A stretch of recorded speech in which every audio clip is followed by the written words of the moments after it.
Hey there, and welcome to the Become a Guitarist Today podcast with myself, Adam Roach. Now, I just want to let you know, if you do like what you're watching and listening to, please don't forget to subscribe and like. That'd be greatly appreciated. So, enjoy the interview. See you real soon. Bye-bye. Hello. Adam, Hey. how are you, dude? Good, how are you?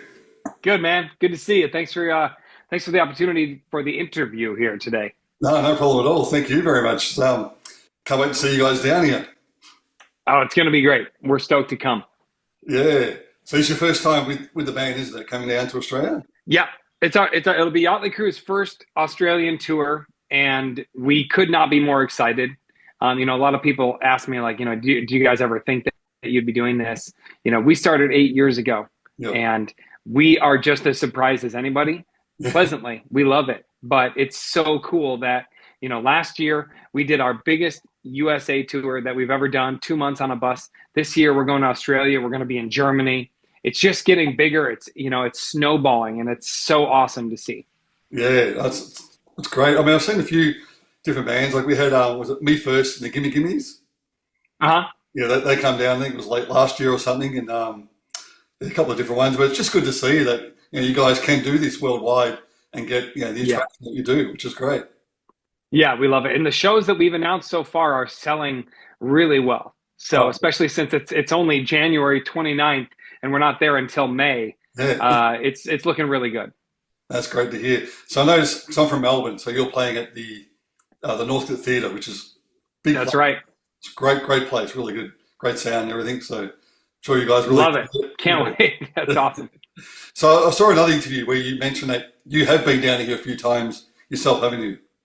I've been there. I've been to Australia once. I was there for about 2 weeks back in 2004, and it was maybe 2005. I can't remember, but it was an amazing time. I spent the majority of my time just outside of Melbourne. Actually, I spent a couple days in the city and then in the outskirts in the country, and it was beautiful. And then I spent about half a day up in Sydney on my flight out. But yeah, I absolutely, it's one of my favorite cities in the world that I've ever been to. Oh, that's good. Good to hear. Yeah. Yeah. Now, so you're playing first of all in Perth on May 12th, and then you come across to Melbourne, Sydney, and then Brisbane. Now, I know a lot of these times you don't really get a lot of time to see the whole Australia, but I know you do have that little gap in between Perth and Melbourne. So do you have much planned in that time, do you know? Nothing planned yet. We're still in the process of, there may be another gig or two added to the tour. So, once we have all the gigs lined up, and I know at least one more is going to be announced, but I can't tell you what that is just yet. But I know at least one more is going to be announced. Once we have that, then, we'll have an idea. But honestly, really the way that there's a big misconception about a touring musician that, it's so cool because you just get to travel everywhere and see them. Most of the places that I see are the green room of the venue and the stage, and then our tour bus. And that's it, and maybe my hotel room. So it's somewhat limiting unless we have a couple of days off, in which case, we'll explore and we'll check out, what's within reasonable distance from where we are. And usually when we do like a big tour over summer, we'll have like 1 or 2 times where there's like 2 or 3 days off, and we try and, make it in a place where, we can do some fun things. Like last summer, we spent a couple of days in Washington, D.C., which is an amazing city. But sometimes you just wind up literally your 3 days off are, in the middle of Arkansas. And that just because of routing and all this stuff, that's just where you end up. So it's a fun, weird thing. Yeah, it's true. I mean, I've been doing a couple of gigs with a band from Japan. They come over. They're called Tokyo Groove Yoshi. Just a 3-piece awesome Japanese group. And I got to play with them last time they come here. Just got to play a bit of guitar. That's killer. Yeah, it was really cool. But just seeing, like you were saying, their time schedule, the time they get from Melbourne, they finish the gig, wake up in the morning, get the flight, go to Sydney, get the airport, sound check, and that's it. Yep, that's it. That's how the day goes. We'll have a meal in there somewhere, and then that's it. Yeah. So I noticed you guys are 7-piece, but you weren't always 7-piece, were you? Was it 6 before? We started as a 7-piece. Oh, you did. And then a couple years in, one of our members left to pursue another career. And then about 2 years ago now, maybe give or take some change, there was an addition of a second keyboardist because, you know, these songs just have so much stuff going on. Yep. And we want our sound to be as big and as impressive as it can be. And so, you know, we were really like hungry for one other guy that can really, you know, give us that boost. And we found our keyboard player, Matthew McDonald, and he's just an insanely talented musician, and he does a great job. Yeah. I've been watching it, you know, a lot of your live ones on YouTube, and the sound's amazing. Yeah, thank you. Yeah, I mean, every member, you know, like when I first started, I was watching I think it was Africa, where he does the drum solo. Sailor Hawkins on drums. Yep, he killed it on that drum solo, man. Yeah, that was really cool. So I must be honest, I'm not a huge fan of drum solos, but the way he does it with the song, it works really well. Yeah, I mean, you know, he absolutely nailed it because he has this little special at the end of that a lot of times, and one or two other places during the show, you know, where he gets to have a little bit of a showcase. But you know, it's one of those things where like less is more, right? Yeah. So exactly. he takes and he makes a great use of his time in those songs, and everybody flips out when he does it. It's great. Yeah, that's really good. And then the other one was where was it? I wrote down here. We got the dueling solo between the sax and the guitar. What was some? Yeah.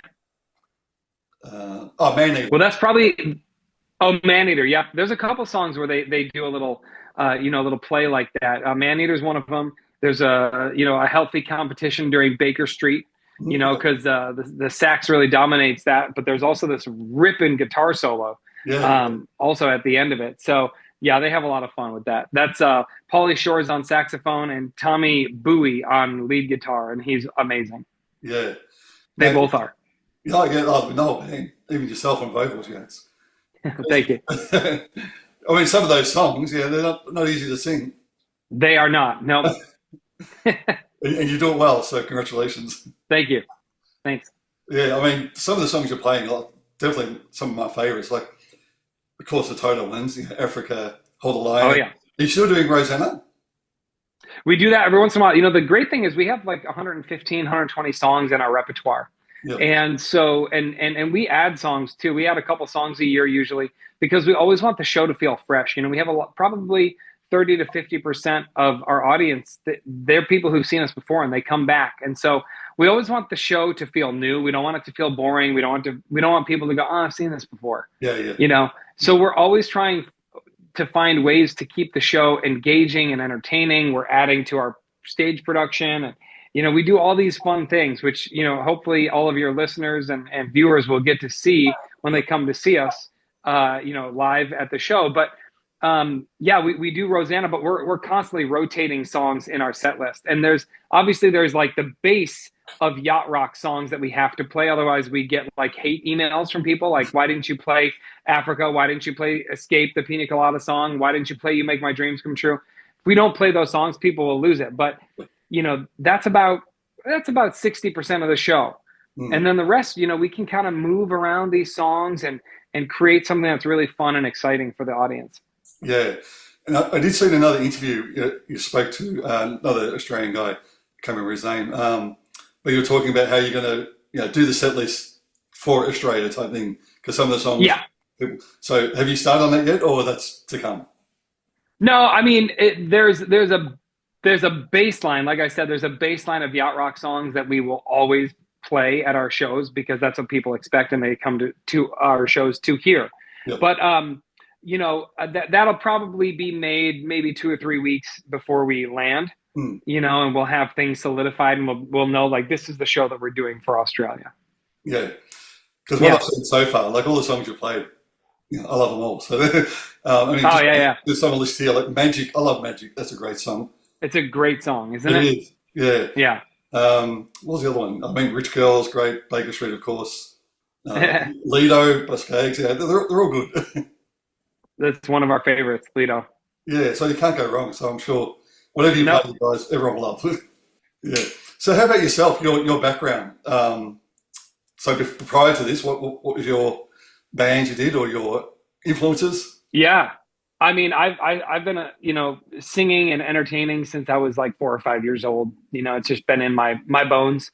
All of the guys in the band, we're lifelong musicians. So every one of us have been in a smattering of other bands throughout our careers. Some of us are singer-songwriters, solo artists. They've played in blues bands and jazz bands and rock and roll bands and pop rock bands. So all of us have our own unique kind of musical history. The cool thing is that we all love yacht rock. And so when the band was kind of coming together, it attracted each one of the members because no one was doing this. No one was playing these 70s and 80s soft rock hits back when we started in 2017. And so it just gave us this kind of sense of like, this is so fun that we just want to do it no matter what's going to happen. And if people like it, even better. Yeah. And so, it's just continued to take off year over year. And it's amazing to see because we still love doing it also. Mm. I mean, and like you're saying that some of the songs that you're doing, like especially the bands like Toto, you look at the musos in that band, they're all studio musos. So for you guys to pull it off, that's saying something.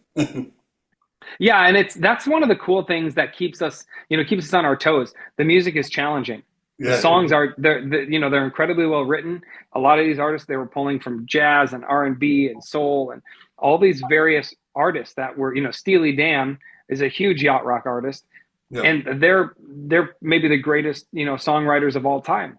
Yep. And their stuff is so complex. Their solos, their harmonies are so complex. So you got to be really on your toes. You really got to master these songs in order to be able to pull them off. And, so that's one of the things that makes it so much fun and so interesting for us still doing these songs after 8 years.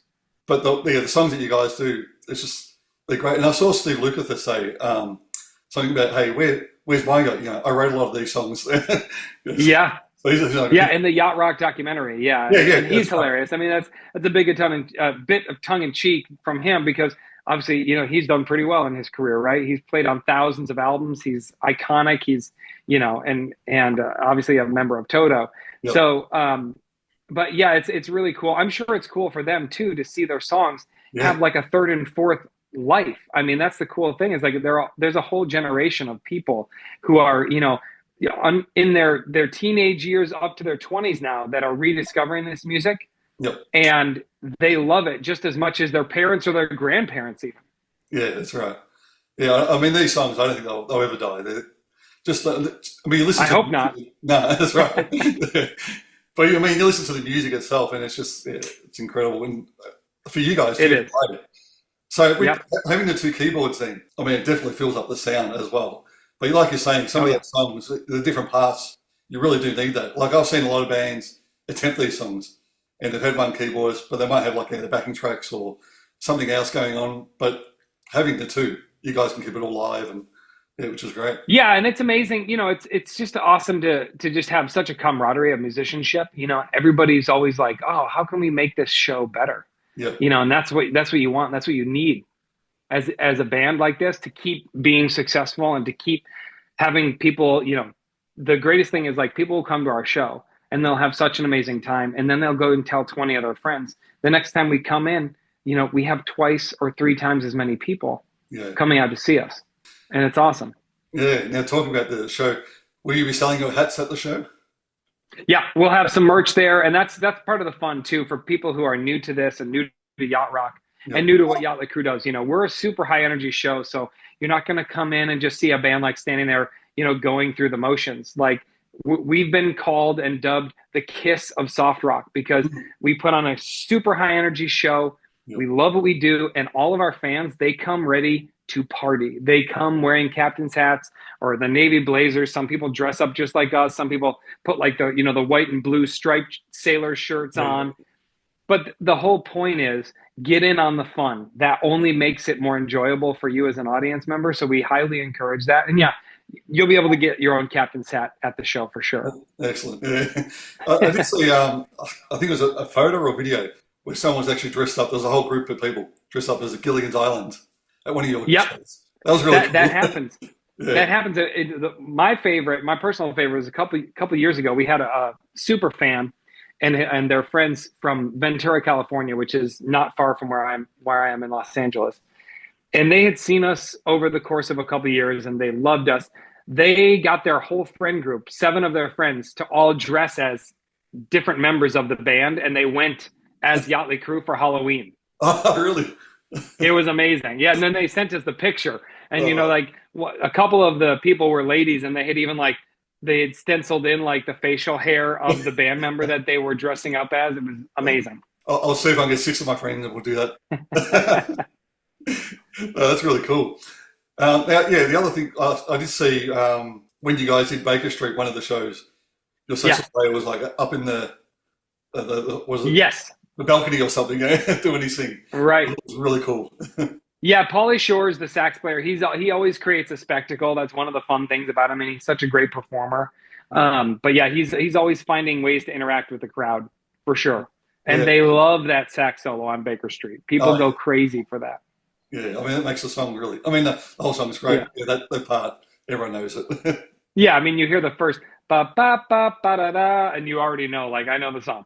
Yeah, exactly. Yep. Now, just wanted to ask you about your residency you had in 2023 at the Palms in Vegas. So, how was Yeah, that? it was amazing. It was actually 2023, 2024, and we've been extended Oh, into 2025. oh, really? So, yeah, and the Palms Casino has been so incredibly good to us. We love going there. I love going there because it's only a quick 5 hour drive from Los Angeles. So my wife and my kiddo can come out and be at that show. We can have like a family and band weekend. With as much as we travel, those weekends are really important and awesome to have. But we love the Palms, and it's been really cool because Vegas is a really unique market. Yeah. People, there are people who obviously live and work in Las Vegas. And so about 30 or 40% of our crowd there are locals. Hmm. And, that's a hard sell. When you live in a town that is all entertainment and all music, those people, they get really burned out. Oh, yeah. So it says something that those people, and that many of them, come out to our shows. And then the other cool thing is it's a destination. So people who live across the country, who've heard of us, maybe we haven't been to their hometown yet, Hmm. they hear that we're playing in Las Vegas and they're like, we're going out there for the weekend. Yeah. And so we usually play 2 nights in a row. Each show is a little different. So they know they can come to both shows and see something new and have a great time, on the strip. They can gamble, they can have, they can party it up. It's a great time. Yeah. No, that's really good. Like, so I saw, I think it was Sammy Hagar was there with Yep. the world Best of Both Worlds tour. Yeah, and he has a huge partnership with Palms right now also. Oh, serious? Yeah. Oh, wow. I think he's got his hands in everything, doesn't he? He does. Yeah, he's a busy guy. Yeah. Now, I must ask you, so you said you're from LA, so is everything okay there now with the fires and everything? Yeah, thank you for asking. Yeah, it honestly was a really, really scary couple of weeks.